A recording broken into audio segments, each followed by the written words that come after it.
Merci d'être avec nous. Il faut que je réponde. Je vais essayer de répondre à ta question. Non, une réflexion sur l'apport de l'édito et de voilà le mariage de l'édito aux stratégies de création des marques. Comment est-ce que vous travaillez avec parfois des rédactions et comment est-ce que vous voyez ce sujet-là? Ce qui est intéressant dans une rédaction et du journalisme, c'est que c'est un parti pris. En fait, c'est un regard sur quelque chose. Donc, en ça, c'est de la création. Dès qu'on parle de création, on parle de commettre un acte inédit, parce que création, étymologiquement, ça veut dire ça. Est-ce que tu es capable de commettre un acte inédit sur quelque chose? Donc, en ça, un journaliste, c'est une plume, c'est une écriture. Une écriture, à un moment, c'est angler quelque chose. Une opinion. Une opinion, prendre un angle. Un journaliste, il sait ça par cœur, quoi. Il prend un angle parce que sinon, il est très, très ennuyeux, en fait, très vite. Donc, en ça, oui, il y a plein de partenariats possibles. Il n'y a pas une frontière de la création qui s'arrêterait dans les agences de publicité et qui ne recommencerait pas ailleurs. Et nous-mêmes, d'ailleurs, on est très souvent sortis... on a été qualifié par Adage de also an ad agency parce qu'on est très souvent sorti du cadre publicitaire pour commettre de la création. Ouais. En fait, quand on a fait pendant 20 ans la bande-son d'Air France, je vais retomber sur la part de rue, c'est parce qu'on avait observé un truc. C'est que nos enfants, quand ils partent le matin, la première chose qu'ils font, c'est qu'ils mettent des écouteurs dans les oreilles et ils vivent en musique. Et vous regardez la rue aujourd'hui, et vous voyez des gens en musique, écouter, alors parfois des podcasts, parfois de la musique, mais écoutez ça. Bon, eh ben, la musique, c'est une ligne éditoriale. On a fait Music in the Sky pour Air France, on a fait toutes les bandes-sons et les playlists d'Air France pendant 20 ans sur le thème de la scène musicale de l'Est de la France, parce que c'est à Metz que naît la plus grosse scène musicale techno-française. Et ça a alimenté Air France pendant des années. Donc, c'est là où je dis, il n'y a pas de frontières, il n'y a pas de limite, en fait. C'est un regard que vous portez sur quelque chose. Et ce qui est intéressant là, parce qu'on va se parler des révolutions qui naissent dans les rues, ce qui est intéressant, c'est que c'est dans la rue que vous observez la plupart des choses... structurante dans les débats de société. Bien sûr. C'est le langue d'ailleurs qu'a choisi en effet Isabelle Gisset-Decaux pour parler de ce sujet-là, de l'influence. C'est l'influence de la rue qui pour vous est redoutable. C'est là un peu que naissent les idées et l'ensemble des révolutions dont on est témoin ou acteur. Oui, Charlotte. Finalement, la rue, très grande influenceuse. Toutes les révolutions, qu'elles soient en mode, en musique, les révolutions... également artistique, culturelle. C'est dans la rue, on le sait. La rue, c'est un phénomène d'amplification pour les tendances et c'est là où les mouvements prennent vraiment de l'ampleur. Nous, on pense que c'est vraiment le creuset, effectivement, et on est remonté à moins 1000 tout à l'heure, mais ça fait très longtemps que c'est le cas, extrêmement longtemps, et c'est pas prêt de s'arrêter. Donc c'est pour ça que ça nous a paru intéressant d'en parler avec vous. La rue, elle aborde, comme tous les médias, des nouvelles formes d'expression. On en a vu, et merci Kantar d'avoir partagé avec nous pas mal de cas, et on a vu pas mal de cas outdoor, dont un cher à mon cœur, c'est cette centenaire Marina Pretio, qui est devenue une icône absolue en Espagne, grâce à de la communication dans le métro de Madrid, qui a valu à Gisset-Decaux un lion OH l'année dernière. Donc c'est vrai qu'on est très ému et ça montre combien, effectivement, ce média, ce vieux média, comme il est parfois qualifié, peut lui aussi se transformer. Mais ce qui nous paraît aussi important avec Berthier, et ce qu'on voudrait souligner, c'est que finalement, la rue, la communication extérieure, c'est ce socle très solide qui vient sous-tendre. On a parlé tout à l'heure de puissance, et que sans puissance, on en reparlera tout à l'heure, mais, et donc c'est essentiel d'aller tisser d'abord cette base extrêmement solide, et on est convaincu que la communication extérieure a un rôle clé à jouer en la matière. Bien entendu, dans cette rue, alors on a parlé d'audio tout à l'heure, de musique, vous, comment est-ce que vous vous saisissez de la rue?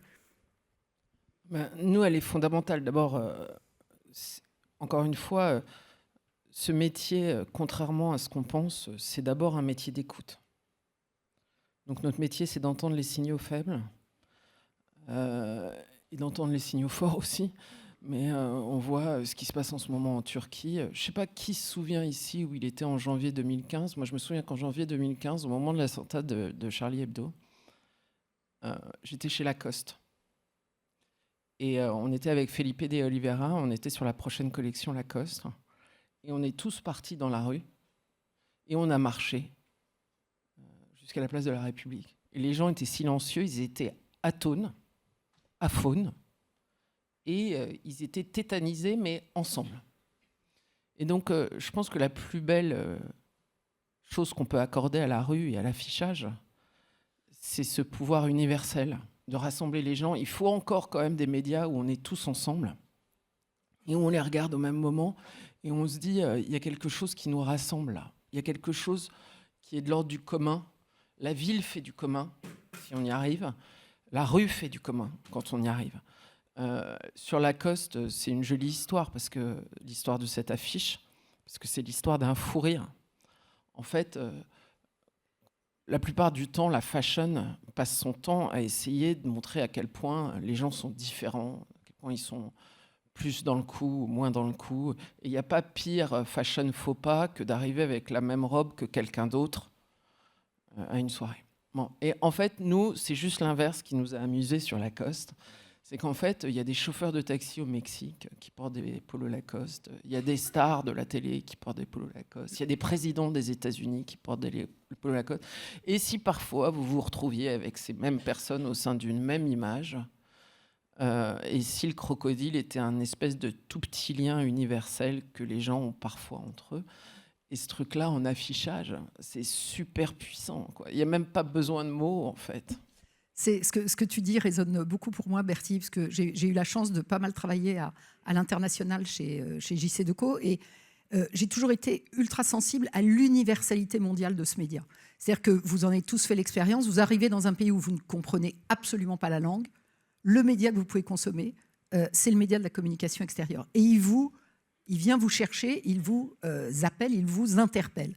Et cette immense communauté, notre commun, eh bien, elle est encore plus réelle au plan mondial. Et ce n'est pas forcément le cas, bien évidemment, dans tous les médias. Et ça, c'est quelque chose qui, à l'heure des marques, certes globales, mais qui cherchent à avoir à chaque fois un ancrage également local, on sait jouer sur cette double facette. Et alors, on parle de superpuissance, si on parle de super pouvoir, le super pouvoir de la rue, ce serait ça, ce serait de nous rassembler. On parle de l'actualité, peut-être loin des bulles algorithmiques et de ces clivages qu'on aime bien pointer du doigt dans les médias. Moi, je parle souvent de part de vue et de part de rue. La part de rue, c'est colossal. Moi, j'ai un client, j'ai beaucoup de clients automobiles. En ce moment, ils vont pas très bien, les pauvres. Quand vous avez un client automobile et que tout d'un coup, vous voyez le nombre de Toyota qui circulent en ville, avant même qu'il y ait de la pub, vous vous dites, à la part de rue, vous savez que ça ne va pas très bien. Vous savez qu'il est en train de se passer un truc et qu'il y a un shift qui est en train de prendre dans la rue. Je prenais l'autre exemple de la musique, mais en fait, la rue, c'est quand vous prenez de la part de rue, vous prenez de la part de vie des gens, en fait. Je vous l'ai dit tout à l'heure pour la musique, sur les événements politiques, évidemment, mais sur toutes les choses, Coca-Cola avait très bien compris ça bien avant tout le monde. En fait, quand vous êtes lisible et visible dans la rue, quand on vous voit, quand vous êtes porté, quand vous êtes au plus près des gens, quand vous circulez de cette façon-là dans l'espace commun, c'est le fait d'être dans l'espace commun qui crée ça. C'est le fait d'appartenir au commun, en fait. C'est un truc incroyable, c'est qu'à l'ère de l'extrême individualisme, en fait, le truc le plus précieux du monde, ça devient le commun. C'est qu'est-ce qui nous reste en commun? Et à quel endroit on peut être encore un tout petit peu commun? Je veux dire, on en a pour un petit moment. Il n'y en a plus beaucoup, ouais. Il n'y en a plus beaucoup et heureusement que ça existe. C'est aussi finalement cette puissance dont tu parlais, Charlotte, c'est pour nous absolument essentiel. On pense, vraiment, on est convaincus, comme j'ai entendu tout à l'heure certains présidents d'agences médias le dire, sans puissance, il n'y a pas d'existence. Enfin, OK pour des narrations nouvelles, OK pour... mais s'il n'y a pas un sous-jacent extrêmement puissant, c'est quand même très compliqué. Moi, j'ai une image, en fait, qui me vient. Moi, j'aime bien faire de la couture, faire de la broderie, etc. Et finalement, quand on fait des appliqués sur un tissu, quand on vient rajouter des sequins, des broderies, on vient rajouter d'autres morceaux de tissu, s'il n'y a pas une base solide en dessous, on ne peut pas faire ce travail-là. On ne peut pas faire ce travail d'enrichissement, on ne peut pas faire ce travail créatif. Et donc, c'est cette base solide de puissance dont on voulait parler ce matin. Et elle vous oblige, parce que pour le coup, certes, ça amplifie, mais ça amplifie les qualités comme les défauts. Du coup, comment est-ce que vous, justement, vivez ce degré d'exigence ? Alors, peut-être vous pouvez passer à l'autre image, parce que je voyais qu'il y avait l'autre image de Canal+, parce que ça va me permettre de faire la démonstration de Pulp Fiction, une pléiade d'acteurs au début, un peu moins à la fin. Voilà. En fait, l'affichage, ce qui ne pardonne pas avec l'affichage, c'est que c'est le terrain de l'excellence. En fait, des créatifs qui sont capables, comme ça, en 4 mots, parce que l'affichage, ça blablate pas beaucoup. Dans le storytelling, vous n'avez pas des heures. Et c'est ça la puissance de l'affichage. Et c'est ça qui fait que quand c'est réussi, c'est magistral. Alors moi, je vais vous faire une confidence. Chez BETC, nous sommes 1200, dont à peu près 500 créatifs. Je pense que des gens capables d'écrire des affiches, chez moi, j'en ai 5. Je vous le dis parce que, en fait, la création, c'est un acte quand même qui, à chaque fois, est d'une fragilité incroyable. Mais quand vous y arrivez, c'est un miracle. Donc, j'ai quelques faiseurs de miracles de ce point de vue-là, parce que ça demande une écriture, on parlait de journalisme, mais ça demande une écriture extrêmement précise pour qu'elle soit à la fois stratégique et percutante, immédiatement compréhensible par les gens qui sont en face, qui n'ont pas une minute à vous consacrer. Pardon. En fait, ça va demander beaucoup de talent. Je dis ça parce que le sujet, on parle beaucoup d'IA, etc. Il y a un moment où, là, pour moi, l'exercice de l'affichage, c'est de l'intelligence pure et dure. C'est qu'il faut avoir tellement maturé le truc, tellement une compréhension fine. Nous, on a l'habitude, avec Isabelle, de préparer des belles campagnes sur Evian, sur Leclerc, sur Canal+, depuis des années. Voilà, ça, vous le produisez. Voilà, c'est Agnès Cavard, en l'occurrence. Vous voyez le Liv Young à l'envers sur le Baby and Me, c'est 3 mois de négo avec un client. Non mais, ce que je veux vous dire, c'est que vous atteignez la folie. Détail, quoi. Non, mais vous atteignez la folie. Il y a très peu de médias qui peuvent vous rendre fou comme ça. Et moi, c'est ce que j'adore dans l'affichage. Moi, j'ai eu la chance de travailler avec Pierre Berville, qui était quand même un des concepteurs-rédacteurs les plus forts au monde. Et d'ailleurs, il était imbattable aux mots croisés, ce qui était un signe. Et en fait, moi, j'adore ça parce que ce jeu-là, avec l'intelligence des gens qui nous regardent quand même, c'est le moment où voilà, il peut y avoir un miracle dans l'espace commun et dans l'espace public. Ouais. Et cet espace public, pourquoi on prône cette exigence et on est heureux d'avoir des agences de création et des agences médias et des annonceurs qui comprennent que cette qualité messagère dans l'espace public, elle est indispensable. Et que grâce à ces grandes agences, à ces grands annonceurs qui leur font confiance, eh bien, on peut aller extrêmement loin dans le travail sur l'intelligence, sur l'humour des publics. Et cette qualité messagère, on sera toujours là pour vraiment la promouvoir dans toutes les nouvelles narrations créatives. Merci beaucoup à toutes les deux. Ce qu'a pas dit Isabelle, parce que moi je vais le dire pour elle, c'est que c'est aussi une redistribution de l'espace public. C'est faire en sorte que ce soit des abris pour les gens, que ce soit propre, que ce soit... En fait, c'est qu'est-ce que nos métiers, généreusement, peuvent donner aux gens. Traiter les gens intelligemment, c'est la première générosité de notre métier.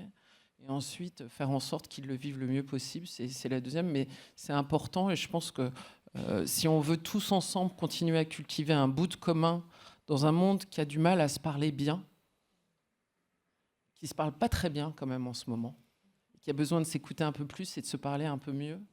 Je pense que c'est fondamental et moi j'adore cet espace-là. Merci beaucoup. Merci Charlotte. À toutes les deux.